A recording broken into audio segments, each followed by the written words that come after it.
All right, y'all stayed. All right, y'all stay. Okay. There was something that really bothered me. Two things that really bothered me that were like plot holes. What bothered you? So the first thing was Superman meets Metamorphosis in prison. The guy who can turn his hand to kryptonite or make himself whatever. So directly across from them, there was a guy holding his son hostage that Lex Luthor had him. So he was like, Right. "Hey, keep the kryptonite on Superman, and if you stop at any point, he will kill your son. There's nothing you can do about it." This guy feels so bad because he feels like he, I guess, caused the one guy's death. And he's like, "Hey, Superman, I'm just gonna stop. You say you can get my son, right?" And then he just, long story short, this guy creates a sun, like the actual sun star, the star sun, not a sun, but he creates a Yeah, star. he had a son. Yeah. He's like, "I'm gonna create another son. Screw him. Well, I can create another I'll one. deal with this. Yeah. I get it. I'll create another." Now he created a star sun to help, give Superman his powers. Right. After like 10 minutes, he breaks out of the glass, goes over, which I was like, okay, through this whole time, I'm like, isn't the guy directly across from him? Shouldn't he be seeing this go down and all? You Holding know the what I mean? son, yes. People are literally next to him, like, "Hey, come see." They're Stop. trying to, yeah, like they're trying to break out. They're trying to tell Lex Luthor or tell his henchmen that they're trying to break out. And this entire time, I'm like, why isn't this guy? Why hasn't he killed the son yet? Like, He's watching him. He's what? He's over. And then so Superman goes over there, and the guy's like looking at him fly over. And I'm like, oh no, y'all didn't just do that. Saved by the rain. But That wasn't even even. like, Yeah. but even when he was reverting his hand back from kryptonite to his regular hand. That took a minute too. It wasn't like shing, and it went away. Like that took a minute where everyone's watching that too. Yeah. I didn't even like the reason he stopped Yeah, because he felt so guilty and he started crying. I'm like, he just like shoved his hand in Superman's face, and then he just sees somebody. Well, he saw the guy get executed, but he didn't even know the guy. yeah, this moral high ground you all of a sudden on because the guy died. You were killing Superman. Do you not realize that you were like, and Superman was like, "Hey, I can save your son." You put it close to his face and it started burning his face. What do you think would have happened the longer you'd have been there with kryptonite? Right? It's like, what did you think? You know what I'm saying? It didn't feel like you were being too forced, you know? So that was annoying. Yeah. That was very annoying to Yeah, me. him growing unconscious and then not grow, and then growing a son, an Yeah. SU and Yeah. not an SO. So there's another one. It involves the Pocket Universe. Oh yeah. So later on in the movie, Lex is who was his girlfriend throughout the entire movie, and now becomes his ex. He found out that she's sending pictures to Jimmy, and they decided to throw her in jail. Now before that, the transporter to the Pocket Universe was destroyed. But when they caught her, the next scene she was inside a cell. And you go back to Mr. Terrific trying to fix the portal to the Pocket verse. So I was like, wait a minute. If they're not able to get in, and through all this, Lex was trying to get his henchmen to get the portal back open so he can, go back in there. So I was like, well, how did the people throw your ex in jail? And she was already in there. They didn't even show They it. didn't show how she got in there. They caught her, threw her in there, and then she was trying to figure out how to get in there. I was like, all right, man. You know what I'm saying? Like goofy stuff like that. It was like, it was annoying. It was annoying. But I'm talking too much. Let's get into your spoilers. What do you think? It was a mixture. I have a few things. So I didn't like Hawk Girl and Green Lantern. Green Lantern. Really? It seemed like they were in cosplay. Even their personalities. Hawk Girl, she doesn't kid around. It just seemed like in this movie she was like an angsty teenager. Even her body type. She's not short. She's athletic, and she's way stronger than what they perceived her inside the movie. Her Hamlet or whatever, Gauntlet, I don't know what it's called, Yeah, is crazy understand. strong, and she has that personality where she doesn't care.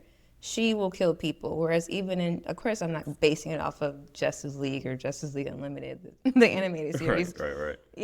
But like Superman or even Batman or whomever would have to like reel her back in. She wasn't a threat. She just seemed emo. So that makes that more interesting then. I didn't know that. So that scene where she supposedly killed The dictator dictator person. when she killed him and dropped him.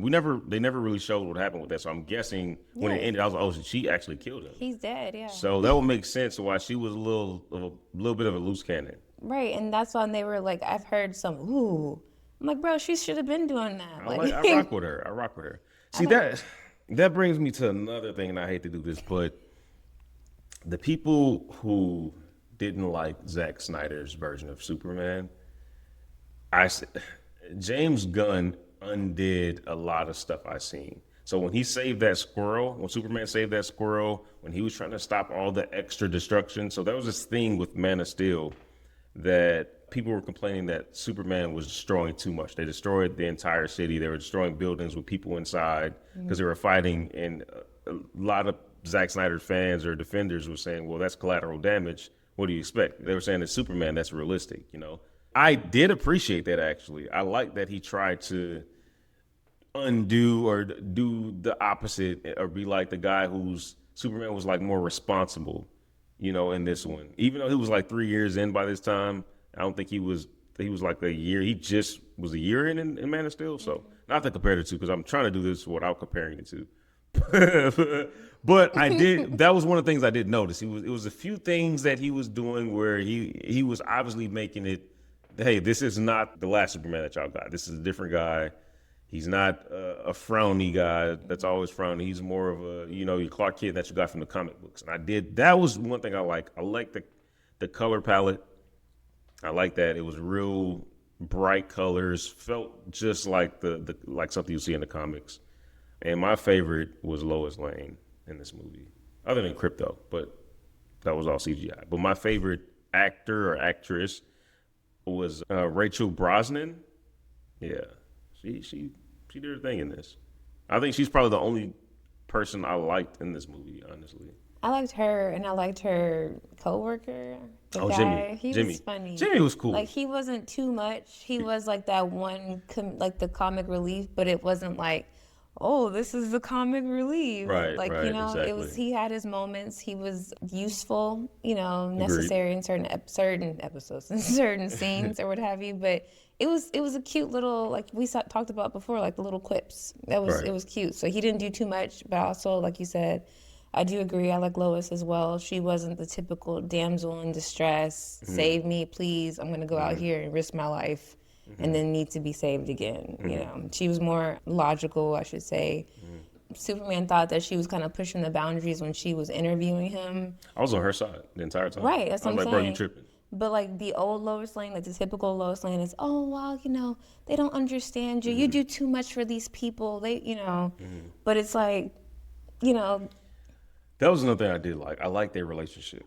they That had a lot of chemistry. Yeah, because that was another thing that hasn't been really shown in live action is their relationship. It hasn't been shown well, I would say. Like when everybody turned their back on Superman in 1 second. They were like, we really love him to we really hate him. Like, yeah, they're like, oh, dang. That guy this took off his tin real quick. You know what I'm saying? I'm like, dang, y'all fair weather fans for real. But anyway, I like that she was still riding for him. She was still down with him. She didn't even have to ask. She believed him. She was like, you know, hey, that's my man. You ain't, you know, I got you. You know, I like that aspect. That was cool to me. And another thing, so Green Lantern, he was so goofy to me, and goofy in a sense like he was just doing too much. He seemed like that has-been uncle that's trying to get back in the swing of things, almost like Bad News Bears. Yeah. It was just so annoying. His haircut was just, it just looked like cosplay. Like, seriously, I couldn't take him serious. And the fact that he said that he had these, was it the vows that he took or what have you? You know, usually the Green Lanterns are more serious and take their role seriously. Yeah. But he was so unserious. So I think your issue would be the direction that James Gunn took with this, because Yes. everything you're saying is the purpose of that character. He is the old washed guy that kind of cranky and he's annoying. People kind of pick up that nobody likes him in the crew, you know. But he's also pretty dope. He got some dope scenes. When he was flipping all those tanks over that and was doing the cool. middle finger and all that stuff, or when they were fighting the big little growing monster, those are all cool. I mean, it was cool because he looked like he was doing it effortlessly. So Yeah. that was cool. And it wasn't like he's straining, like kind of like the old ones we see. He's straining, they doing all this. Like he's sitting there, and his ring he's not even moving, and his ring is doing a lot of He's stuff. not going He's like just walking and is doing that. So that was pretty dope. Well, so now we're on the topic of the Justice Gang. What do we think of the Justice Gang overall? I don't like it. It just seems real cheesy to me. It just seems really Okay, you don't like the cheesy. movie. I get it. You don't like the movie. It's Like, fine. well, like Because, I mean, mentioned before, I didn't like Hawk Girl. I didn't like Green Lantern the way they depicted it. So I mean, the whole thing. okay, Mr. Terrific is. He was okay. His costume was kind of weird, but I like how it kind of blended with his face. Why do you have to be so black? Right? And they made his lips even blacker, No, and they okay, like well, lined you're it. racist. You're No, not being you're never being allegations. saying- I'm talking about why they make him his lips is No. crazy. I'm saying His lips are crazy. I'm saying. talking wait, about wait. no. I'm talking about why they make him so black as far as acting. He was like the Joker, the joking mad kind of. He's kind of like mad, He just- he an just- he had angry no black feelings. guy, but also the kind of comic relief as well. But I mean, like he prefaced it though. He doesn't have any emotional feelings. So even when he jokes, Oh yeah, that's how they get away with it. but even when he jokes, sometimes it sounds like he's being rude. Like, you know, the people that are blunt, Mm-hmm. you know. So I like that aspect. And what I meant by the black, I meant like his facial makeup, the way like the little black part blended in with. He was wearing blackface. Wow. And he had like black lip liner and stuff. Mm-hmm. So I was like, okay, you know, Man, clean it up. 'Cause yeah, am I doing a good job of it? that's crazy. That what you did was his black lips and his. Don't do me That's that. crazy. Don't do me that. Man, anyway. Okay. What about the villain? What about Lex? What do we think about Lex? Lex, I feel like he was true to himself, but I also feel like he kind of overdid it in certain. When he gave his little speech at the end, Lex doesn't give speeches. He just just does does things. stuff. Like Exactly. even I thought it was funny when he was mad and like trashed the table and was like, pick that up. Like I And like he the threw fact it that again. yeah, that I was like the pompous like a-hole Lex that he did portray very well, especially being in English. Well, see, majority of the time, that's what he is. Yeah, it was.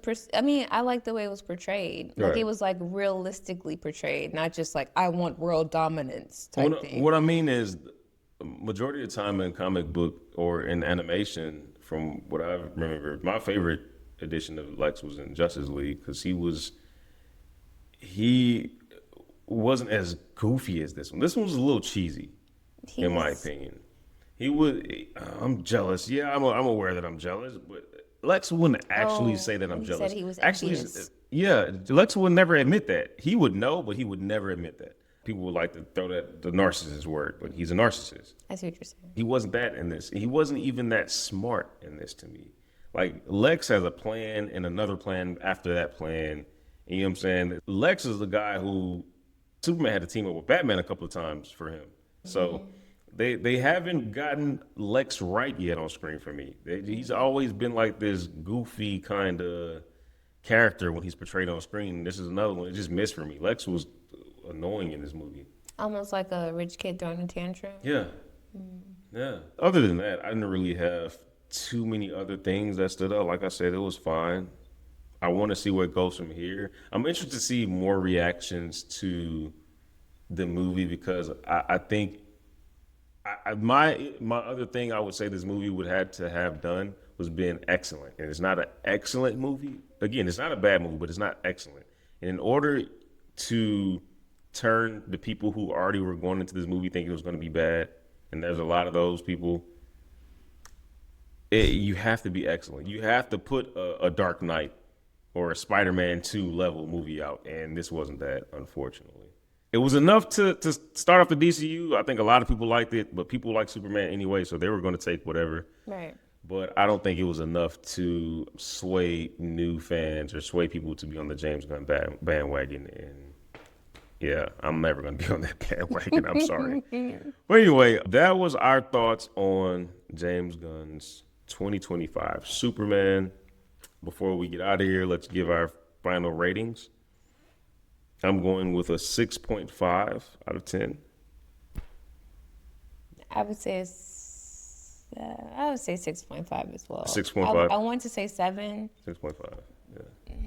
Yeah, I'm gonna say 6.5. 6.5. I think 6.5. If it's gonna say this is like right out of the theater, so I'd have to think a little more. It may grow, it may change. I'm not in a hurry to see it again at all. I don't think I will see it again. I'll probably look at some deep dives on it or whatever, and see how we feel. Also, it was cool to see Supergirl at the end. That was cool. That was pretty cool. I thought it was lame. I thought it was cool. I thought it was. Oh, Lex scene. One more thing. The Lex and Crypto scene that came straight out of all I thought was Avengers 1 with Hulk start throwing around Loki. But it made sense with him. Is Lex unbreakable or something? Is he superpowered? He's a metahuman. Superman came in and shouldered him straight off flying, broke through glass, shouldered him into. He just hit it. He just got up, and then Crypto throwing him around. And I know it's supposed to be a funny moment. This is for the kids. I was like, okay, this is for the kids. So I'm like, yeah. And was there no blood shown? There was no blood on his face. shown. On his face, he was scarred up pretty bad. Because even like when Crypto was throwing him around, like he's a dog. The dog's not gonna be like, oh wait, let me teach him a lesson, but also be safe. Like he would have been toe up. Yeah, and I didn't like that. I didn't like the cheesy speech that Superman did. Like, I get it, but my thing is, if you were to give that speech, I don't think I would give it to Lex. If it was a real world, I feel like Superman would give that speech and Lex would have laughed in his face. Like, bro. Yeah, I think Superman for me was a little too turned the other cheeky for me. Like Lex is trying to kill you and you're trying to change him to be a better man. Like, come on, bro. Grab your nuts. You know what I mean? Anyways, man, that's it. 6.5. I would say go see it. See for yourself. So anyways, thank you guys for tuning into another episode. Until the next one.